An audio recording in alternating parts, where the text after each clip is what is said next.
il est assez aisé de voir quand les gens viennent me voir que leur mal-être, que ce soit à titre individuel ou en couple, provient d'une partie d'eux-mêmes qui n'est pas leur être, mais qui est plutôt ce qu'on appelle l'ego. On va essayer de décrypter alors comment cet ego se réalise en chacun d'entre nous, et moi aussi. La première chose, c'est de considérer que on est à l'image de ce qu'on a.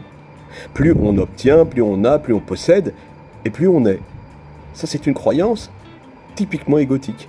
D'ailleurs, il suffit de voir comment un enfant qui naît, ou bien quand on part après 120 ans, on n'a rien, et on est pourtant quelqu'un. La deuxième chose, c'est ce que je fais me définit. Ce que je fais, ce que je pense me définit, c'est-à-dire que les activités de mon mental ou de mes mains sont partie prenante de ce que je suis, de mon être.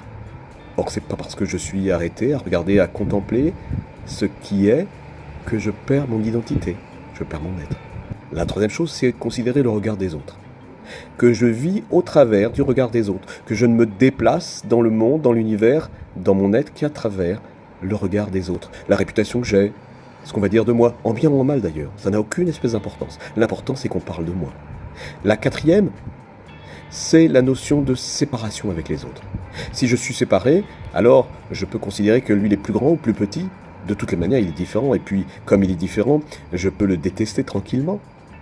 Alors que, si je reviens à la source, à l'être, je peux aimer dans ce cas-là. La cinquième, et la dernière pour aujourd'hui, c'est le manque. Ce sentiment qu'il manque quelque chose à mon être pour être complet. Qu'il manque quelque chose pour arriver à cette joie de vivre, à cette tranquillité de l'esprit. Alors, moi je t'invite à réfléchir ce matin, comme j'essaie de le faire tous les jours, sur ces 5 composantes. Et regarder comment elles influent sur ta vie perso, sur ta vie de couple, sur le regard que tu as sur tes enfants. Et peut-être essayer une autre voie, un tournant. Tu peux essayer ? Dis-moi ce que t'en penses.